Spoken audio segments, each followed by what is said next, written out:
Guys, pernah dengar tentang negara Bolivia? Pernah kepikiran datang ke sini nggak? Atau malah udah masuk bucket list kamu? Kalau gitu, kamu emang anti mainstream. Karena nggak banyak orang Indonesia yang datang ke Amerika Latin. Cus, kita jelajahin dulu apa sih istimewanya negara ini? Guys, kita lagi ada di ibu kotanya nih, La Paz. Beuh, jarang-jarang kan ibu kota negara punya pemandangan indah kayak gini? Tahu nggak sih, berada di ketinggian 3.650 di atas permukaan laut, kota La Paz dijuluki sebagai pemukiman tertinggi di dunia loh.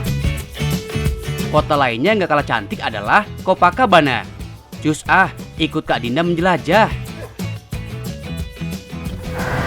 Copacabana merupakan kota yang sangat indah yang jaraknya dekat dari La Paz hanya 3 jam, tapi di sini kita bisa merasakan animo yang sangat berbeda.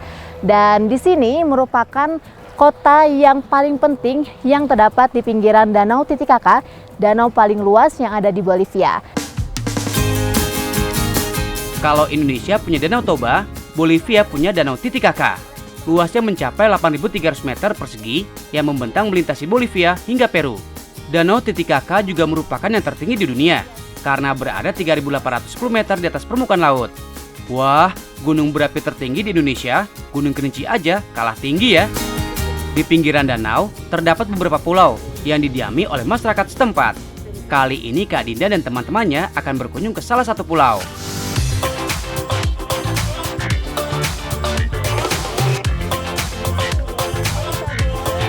Di sekitar Danau Titicaca terdapat beberapa floating island atau pulau terapung. Warga membuatnya dari sejenis akar-akaran bernama totora. Tahu nggak sih apa itu totora? Jadi guys, totora ini adalah sejenis rumput-rumputan raksasa yang banyak ditemui di Amerika Selatan, terutama di Danau Titicaca. Nggak seperti di kota, di sini suasananya lebih sepi dan tenang.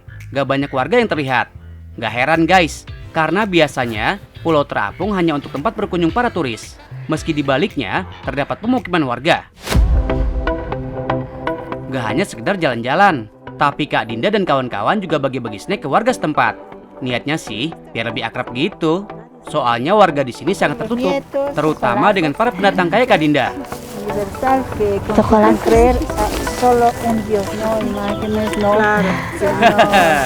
Yang tinggal di daerah ini cukup tertutup kepada orang baru. Sebenarnya terkadang mereka mengizinkan kita untuk berbicara, tetapi ketika melihat kamera, mereka melarikan diri begitu saja. Udah muter-muter, ternyata nggak ada yang bisa dikasih snack lagi. Karena jam segini, mereka emang pada sibuk kerja di ladang. Tapi nggak apa-apa, bisa menikmati pemandangan sekitar sambil ngerasain cuaca sejuk Copacabana aja, udah bisa bikin stres hilang. Oh iya, di floating island ini, kalian bisa istirahat untuk makan siang. Biasanya pengunjung harus nangkep ikannya sendiri. Oke, puas jalan-jalan keliling Pulau Terapung, Kak Dinda mau balik lagi nih ke kota La Paz. Karena memang perjalanan kali ini adalah round trip, yang artinya liburan tektok guys. Sehari aja langsung pulang. Jarak antara La Paz dan Copacabana ibarat Jakarta Bandung.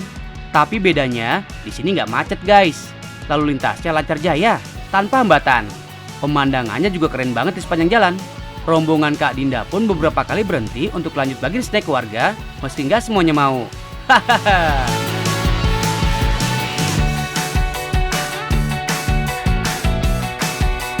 Saking tertutupnya warga sama orang baru, ketika Kak Dinda beli makanan di warung aja, tiba-tiba ada ibu-ibu langsung kabur. Takut lihat kamera guys. Salah satu alasan yang membuat mereka tertutup juga karena keterbatasan bahasa. Warga yang tinggal di pinggiran kota begini, kebanyakan nggak bisa bahasa Spanyol.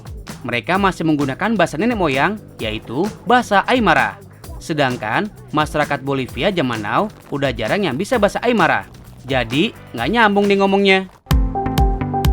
Oh iya, perjalanan nggak semuanya jalur darat. Karena La Paz dan Copacabana dipisahkan oleh selat Ticuina. Jadi harus nyebrang naik perahu. Tapi nggak lama kok, cuma 5 menitan. Tapi lumayan bisa dapat udara segar. Kalau udah nyebrang, artinya perjalanan selesai sampai di sini ya guys. Tinggal lanjut naik mobil selama kurang lebih 2 jam, baru sampai ke kota La Paz lagi. Oke deh, semoga perjalanan kali ini menginspirasi kalian untuk masukin Bolivia ke dalam bucket list liburan nanti. Sampai jumpa di trip Amerika Latin selanjutnya guys.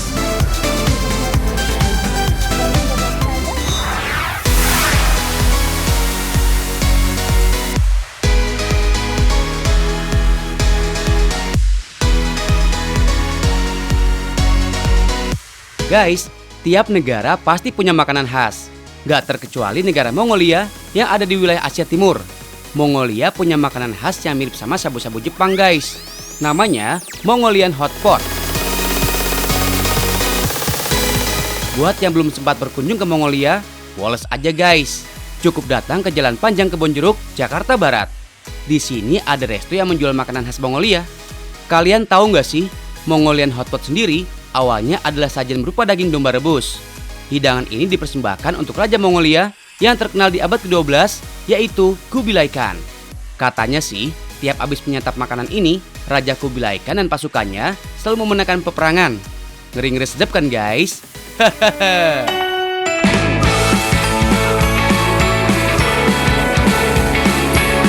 Mongolian Hot Pot juga punya ciri khas tersendiri guys. Air kaldu yang dimasak dimasukkan ke dalam hot pot atau wajan khusus yang mempunyai bentuk yang berbeda dari wajan biasanya. Terbuat dari kuningan, wajan ini diproses beberapa tahapan oleh para pengrajin dengan sangat teliti. Bahkan guys, untuk dapetin cita rasa aslinya, restoran ini sampai pesan langsung dari Mongolia. Oke deh, kita langsung ke proses penyajiannya. Pertama, kita siapin hot potnya dulu ya. Eits, sebelumnya kita racik dulu air kaldunya guys. Ini dia campuran untuk air kaldunya. Ada goji berry yang bagus untuk kekebalan tubuh. Ada juga kurma Cina atau angco yang ampuh mencegah kanker. Kemudian ada potongan jahe yang bermanfaat untuk pencernaan. Serta tomat sebagai sumber vitamin A. Masukkan semua ke dalam hot potnya, lalu tuang kaldu ayam ke dalamnya. Cara masaknya juga gak kalah seru nih guys. Bukan pakai api dari kompor, melainkan menggunakan arang yang dibakar dengan suhu tinggi. Hot pot yang terisi air kaldu dimasukkan arang panas di tengah-tengahnya. Lalu arang ditiup dengan blower sampai apinya menyembur dan hot potnya memerah panas. Kelihatannya sih rada rusuh ya guys, tapi tujuannya biar kaldu lebih tahan lama hangatnya dan enak saat disantap. Kalau apinya udah nyembur, tandanya udah siap buat disajikan. Hati-hati panas ya guys, kalau kena muka lumayan juga nih. Air kaldu yang udah mendidih dimakan bareng makanan lainnya.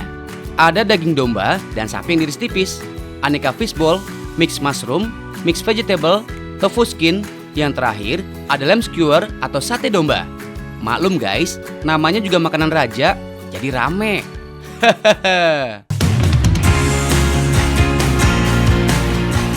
Kalian tahu nggak sih, yang spesial dari Mongolian Hot Pot ini? Ada 22 saus yang jadi pendamping saat makan hot potnya.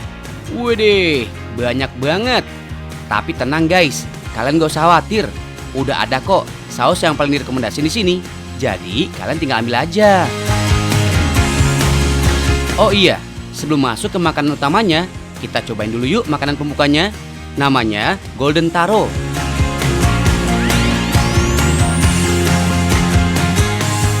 Nah guys, sebelum aku makan main course-nya ini, kayaknya enaknya kita makan appetizer dulu kali ya. Nih, ini namanya Golden Taro.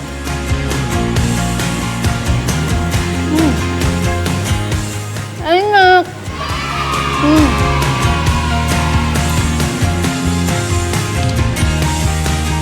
Sesuai dengan namanya, Golden Taro ini dibuat dari talas ungu yang disajikan dengan batang daun bawang serta batang daun seledri. Kalian tahu nggak sih, kalau rajin mengkonsumsi taro, ternyata dapat membuat awet muda loh guys. Karena kandungan yang ada di dalamnya berperan penting dalam regenerasi sel di dalam tubuh.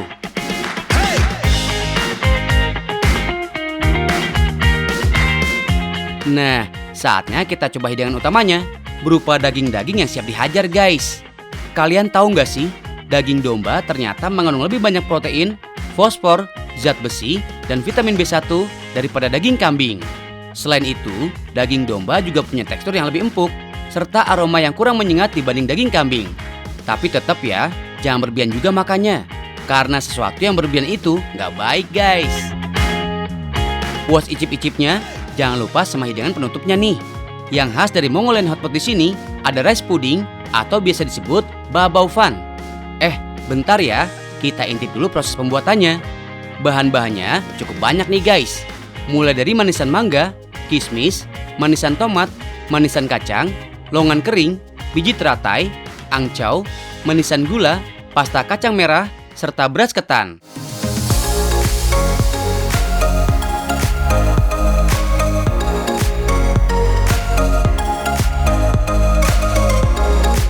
Selanjutnya, proses menyusun bahan-bahan tadi ke dalam mangkok. Mulai dari angcau yang diletakkan di tengah mangkok, hingga bahan-bahan lainnya yang disusun keliling mangkok. Terakhir adalah beras ketan yang menutupi mangkok. Setelah itu, dikukus selama 15 menit.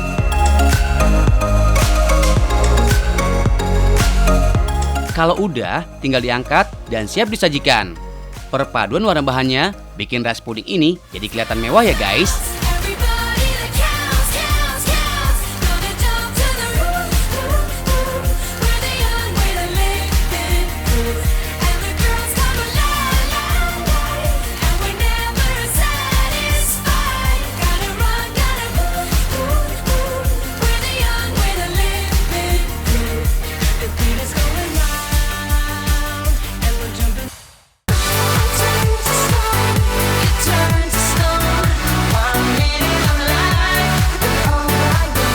Sebagai salah satu surga kuliner di tanah air, Makassar punya dua kategori kuliner. Pertama yang enak, dan kedua yang enak banget. Salah satu yang wajib banget dicoba adalah Sanggara Balanda. Kalian tahu nggak sih kalau makanan yang satu ini ada historinya loh guys. Jauh sebelum kita pada lahir, menu Sanggara Balanda ini udah eksis sejak zaman penjajahan Belanda. Menu Sanggara inilah yang dulunya jadi sajian buat orang-orang Belanda yang lagi menjajah Indonesia. Olahan pisang raja ditambah taburan kacang tanah dan gula karamel, ternyata nggak nyangka orang Belanda pada suka tuh. Soalnya rasanya itu loh, ada rasa gurih dari taburan kacang, plus manis-manis sedap dari gula karamelnya.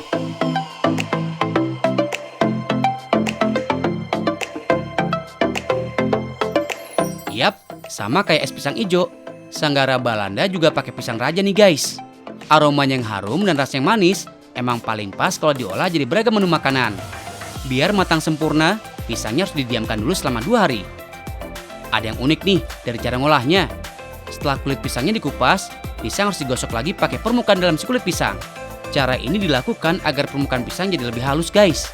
Kandungan vitamin A pada kulit pisang ternyata berkhasiat untuk menghaluskan permukaan atau tekstur yang kasar ya guys.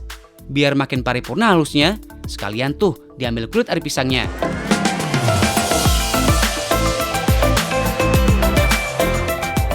Tuh, jadi beda kan tampilan pisang rajanya? Kuilah digoreng pisangnya. Gak perlu nunggu minyaknya panas ya guys. Langsung cemplungin. Teknik menggoreng ini bertujuan agar pisangnya nggak jadi crunchy guys. Iya, pisangnya nggak boleh digoreng sampai garing. For your info nih guys, karena harus digoreng dulu, makanya dinamakan Sanggara, yang artinya pisang yang digoreng.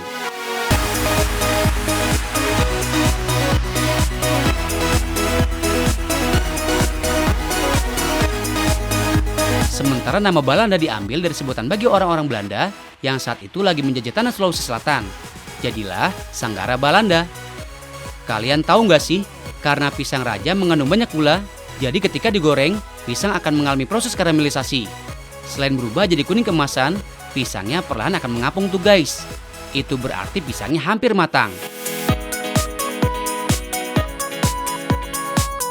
Kalau udah matang sempurna, tandanya kayak gini ya guys. Pisangnya akan terbelah karena getahnya udah keluar. Kuy, angkat pisangnya. Kudapan yang satu ini ternyata udah jadi resep turun-temurun loh, khususnya di kalangan masyarakat Bugis Makassar.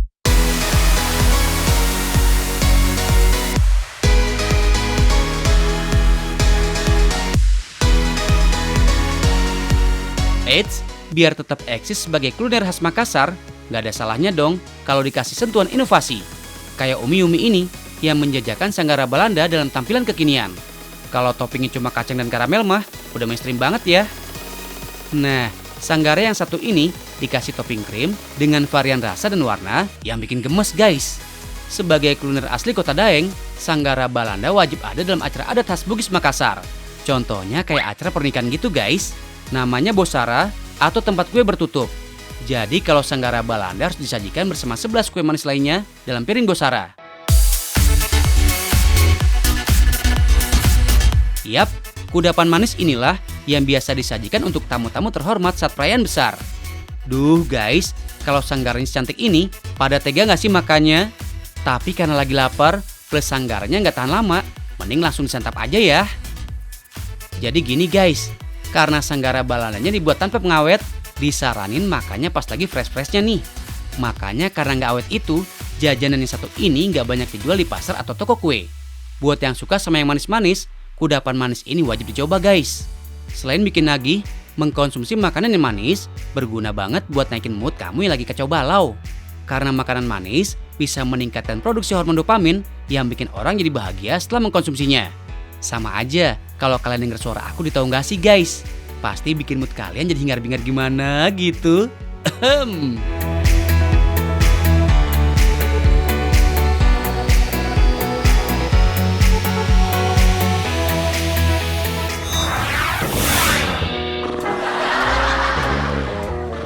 Ini nih guys, penyakit kalau di rumah aja. Bangunnya siang melulu. Sama tuh kayak Genki.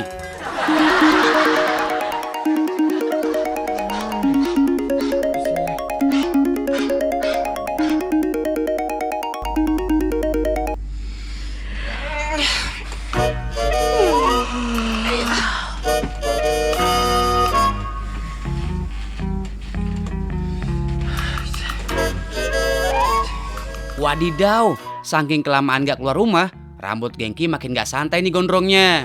Alhasil, jadi gak kelihatan lagi tuh style opanya. By the way, ini rambut aslinya Genki ya guys. Jadi yang bilang Genki pakai wig, kamu 100% salah.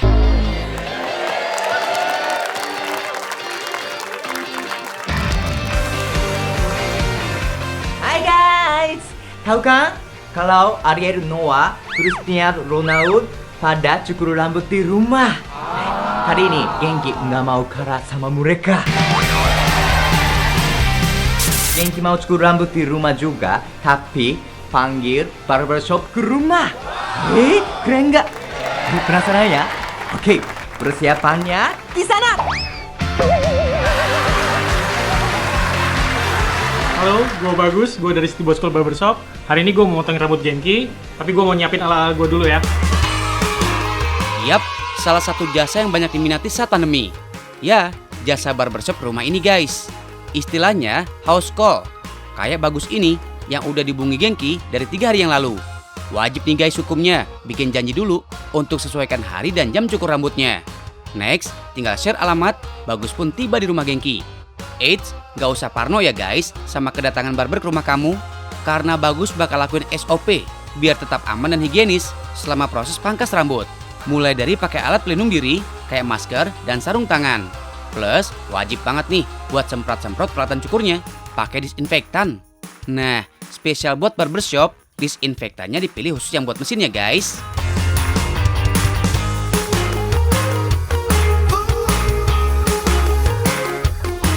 Hai. Halo, Bagus. Genki. Hai. Terima kasih. Gimana, udah siap potong rambut Genki? Siap. Oke. Oh, saya mau tanya. Ya.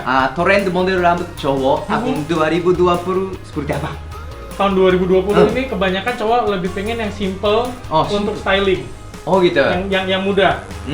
Jadi dia kalau yang panjang dia nggak mau yang terlalu pakai pomade segala macam, lebih kayak simple. Iya. Sedikit maras ya. Oke, nah. Males nyisir-nyisir. Oh gitu. Atau pendek sekalian kayak saya. Oh, Nah, pendek sekali. pendek sekali. Aku panjang kan? Itu tren 2020. Oke. Tunggu ya. Oke. Ini ada ini model rambut zaman dulu dan zaman now. Oke. Gimana ini zaman dulu? Jadul ya. Ya, zaman dulu banget. Tapi sebenarnya saya masih cinta rambut gondrong saya. Oke. Jadi hari ini saya potong tipis-tipis saja. Tidak masalah. Sedikit. Nggak masalah. Saya punya foto. Oh, punya foto? Boleh lihat? Iya. Ada artis Jepang Wah, siapa tuh? mirip aku. Oke. Kita lihat. Wah, ganteng Iya. banget. Gimana? Boleh? Bisa? Mirip deh, Cowok.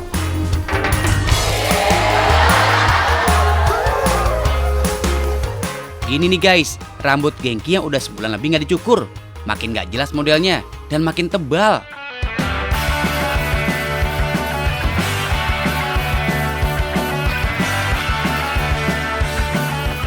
Yap, spesial untuk rambut gondrong kayak Genki, Bagus nggak lagi pakai clipper alias mesin pencukur otomatis. Cukup pakai gunting potong dan gunting penipis aja nih.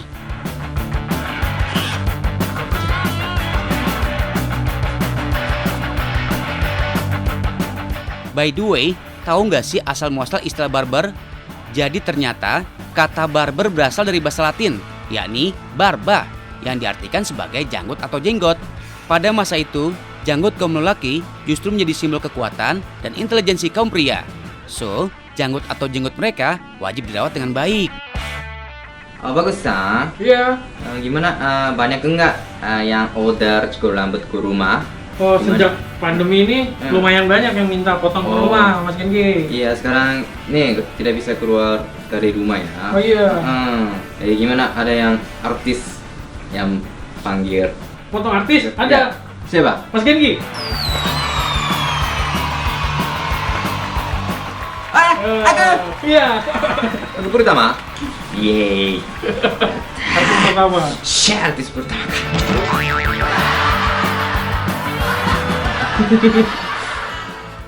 Just info aja nih buat cowok-cowok. Waktu ideal potong rambut buat cowok bisa dilihat dari umur rambutnya guys. Makin pendek rambut, jadwal cukurnya bisa sebulan sekali. Nah, kalau rambutnya gondrong, bisa lebih lama lagi guys. Berkisar 2 atau 3 bulan kemudian. Beres dicukur, tinggal di styling nih guys rambut Genki. Eits, ada tips nih dari Bagus, cara merawat rambut gondrong kayak Genki. Jadi kalau rambut panjang, yang pertama lo nggak boleh sering keramas. Karena kalau keramas terlalu sering, rambut bisa kusem, kering. Jadi sesuaikan dengan kegiatan. Kalau lo tiap hari keluar rumah kena matahari, kena debu, berkeringat, maksimal sehari sekali. Terus rambut panjang itu jangan terlalu sering diikat, apalagi kalau ikatnya kenceng banget tuh. Itu bisa bikin rambut patah dan nanti buat akar rambut nggak bagus pertumbuhan. Terus yang terakhir lo harus sering pakai vitamin rambut ya, entah itu hair tonic apapun itu untuk vitamin biar rambut lo lebih bersih, lebih wangi dan lebih sehat juga. Paling itu aja sih.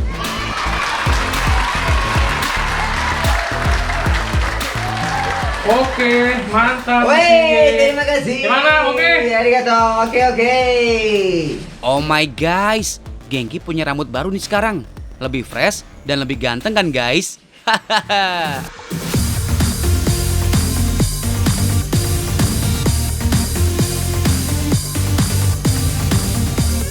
Oke, udah mantap. Oke, terima kasih. Bagus, Sang. Yeay, bagus, Sang. Udah cukur rambut aku di rumah. Yeay. Dan tadi Genki udah kasih contoh potong rambut ya. Oke, jangan lupa nonton terus. Tahu nggak sih? Makin tahu, makin banyak ilmu. Dadah!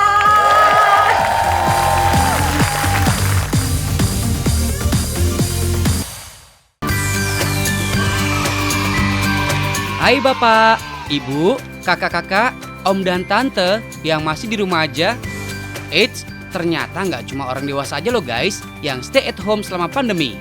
Adik-adik kita juga nih. Ada adik Sirila, usia 3,5 tahun yang masih sekolah playgroup. Ada Bang Al, umur 2,5 tahun yang masih terdaftar di nursery class. Dan ada adik Marshall, usia 5 tahun yang duduk di TK tingkat A.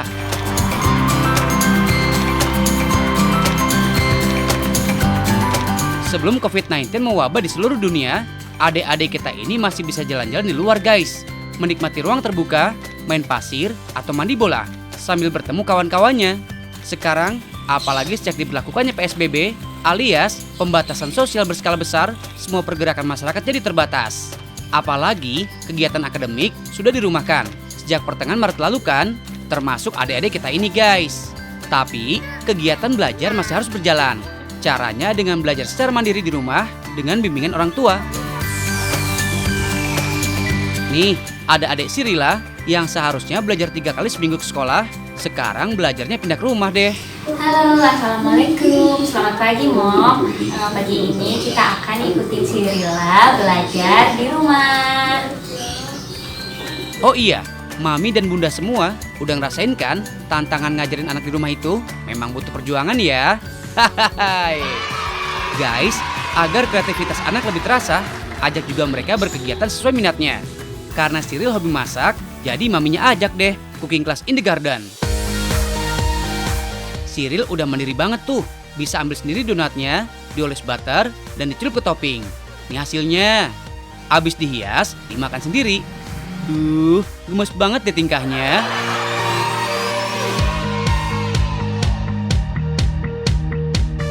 Berikutnya ada Bang Al Zaidan nih guys. Oh iya, Permainan yang akan diajarkan bisa disesuaikan dengan usia anak. Kali ini, Bang Al dan Bunda akan menempel puzzle huruf dan karakter. Kalian tahu nggak sih, permainan ini bisa melatih motorik halus pada anak karena membutuhkan koordinasi antara mata, tangan, dan otak. Aduh, cute abis deh Bang Al. Masih kecil udah hafal alfabet.